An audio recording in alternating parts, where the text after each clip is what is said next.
विस्थापितांचे पुनर्वसन झाले पाहिजे, त्यांना तात्पुरत्या स्वरूपात पोट भरण्यासाठी 5 फुटाची जागा मिळाली पाहिजे। श्रीरामपूर शहरात नगरपालिकेने अतिक्रमणाची मर्यादा ठरवून बाउंड्री करून दिली पाहिजे।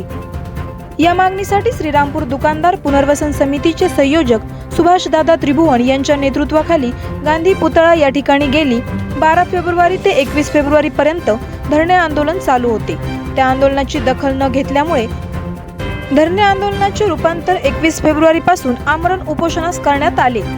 त्या आमरण उपोषणास विस्थापित झालेले 40 व्यापारी सामूहिक आमरण उपोषणास बसले होते। आंदोलनाला 16व्या दिवशी यश आले। आमरण उपोषण करत असताना 3 व्यापाऱ्यांची तब्येत खालावली होती। एक पेशंटला हृदयरोग तज्ञ डॉक्टर दिलीप शिरसाट यांच्या दवाखान्यामध्ये अतिदक्षता विभागात दाखल केले होते। बाकीचे दोघे उपजिल्हा रुग्णालय श्रीरामपूर येथे दाखल करून सलाईन लावून औषधोपचार करून त्यांना सोडून देण्यात आले होते। बाकीच्या उपोषणकर्त्यांची तब्येत जास्त खालावत चालल्यामुळे प्रशासनाने दखल घेऊन नगरपालिकेने पुनर्वसन करण्यासाठी श्रीरामपूर शहरातील सरकारी जागेचे नगरपालिकेकडे हस्तांतर करण्यासाठी पालकमंत्री राधाकृष्ण विखे पाटील यांच्याकडे प्रस्ताव पाठवले असून ते प्रस्ताव मंजूर झाल्यास लगेच त्या जागेवर श्रीरामपूर नगरपालिका मोठे व्यापारी संकुलन बांधून विस्थापित झालेल्या व्यापाऱ्यांना त्या ठिकाणी श्रीरामपूर नगरपालिकेच्या नियमाप्रमाणे पुनर्वसन करण्यात येईल असे लेखी आश्वासन श्रीरामपूर नगर परिषदेचे मुख्याधिकारी मच्छिंद्र घोलप यांनी श्रीरामपूर दुकानदार पुनर्वसन समितीचे संयोजक सुभाषदादा त्रिभुवन, मर्चंट असोसिएशनचे अध्यक्ष गौतम उपाध्ये यांना पत्र दिले।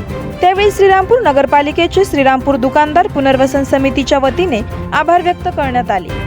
तसेच लोणी येथे पालकमंत्री राधाकृष्ण विखे पाटील यांच्या जनता दरबार या ठिकाणी श्रीरामपूर दुकानदार पुनर्वसन समितीचे शिष्टमंडळ लोणी या ठिकाणी भेटले असता त्यावेळेस जिल्ह्याचे पालकमंत्री राधाकृष्ण विखे पाटील यांनी शिष्टमंडळाला सांगितले की श्रीरामपुरातील विस्थापितांचे पुनर्वसन करण्यासाठी श्रीरामपूर नगरपालिकेचे मुख्याधिकारी मच्छिंद्र घोलप यांना शासनाकडे प्रस्ताव पाठवण्यासाठी आदेश केले आहे। त्यांनी शासनाकडे प्रस्ताव पाठवला आहे। लवकरच शासनाकडून नगरपालिकेकडे जागा वर्ग झाल्यावर श्रीरामपुरातील व्यापाऱ्यांचे युद्ध पातळीवर पुनर्वसन होणार आहे। त्यामुळे विस्थापित व्यापारी आमरण उपोषणास बसले आहे। ते उपोषण सोडून 2 दिवसांनी पुन्हा माझ्याकडे या, मी त्या संदर्भात सविस्तर बोलेल असे राधाकृष्ण विखे पाटील यांनी सांगितले आहे।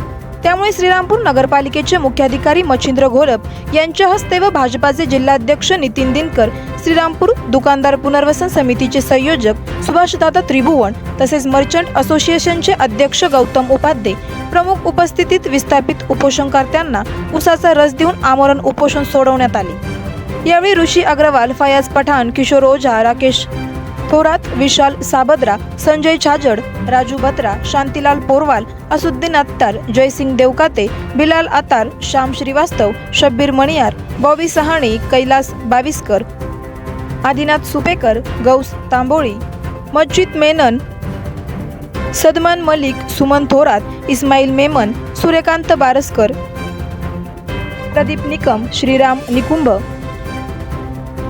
इम्रान अत्तार, वनेश कुवर, असर सय्यद, बेबी पालकर, तरमुन अत्तार, लक्ष्मी कुवर, कल्पना नरोडे आदी व्यापारी मोठ्या संख्येने उपस्थित होते।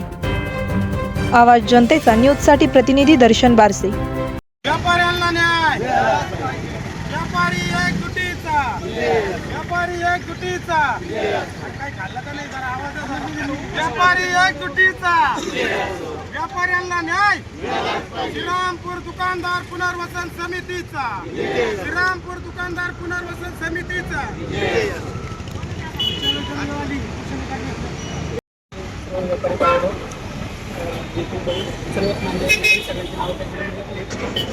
तसे प्रशासन हे तुमचं शहरासाठीच कारवाई करत आहे।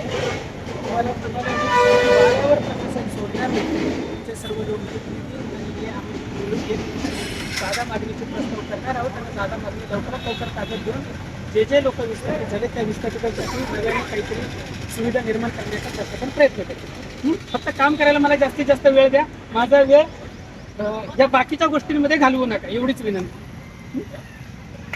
मनापासून आभार मानतो। आपण जर बघितलं पूर्ण महाराष्ट्रामध्ये अशा पद्धतीची अतिक्रमण तोडण्याची कारवाई चालू आहे। जिल्ह्यामध्ये जर विचार केला तर नगरसेवक असेल, शेवगाव असेल, पाथर्डी असेल, राहता असेल, सगळी असेल, श्रीरामपूर असेल, सर्व ठिकाणी कारवाई चालू आहे. पण निर्वासन झालं पाहिजे, लोकांची व्यवस्था झाली पाहिजे, त्यांना न्याय मिळाला पाहिजे. तर जास्तीत जास्त प्रयत्न आपल्या श्रीरामपूरमध्ये चाललेले आहेत. आपल्याकडे शासकीय जागा मोठ्या प्रमाणात उपलब्ध आहे. तसंच या ठिकाणी व्यापारी मोठ्या प्रमाणामध्ये आहेत. लवकर लवकर त्यांना न्याय द्यावा अशी मी आपल्याला विनंती करतो. धन्यवाद.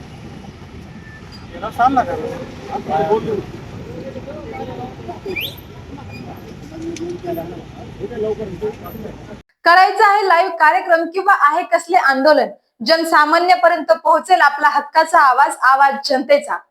बातमी व जाहिरातीसाठी संपर्क करा स्क्रीनवर दिलेल्या नंबरवर.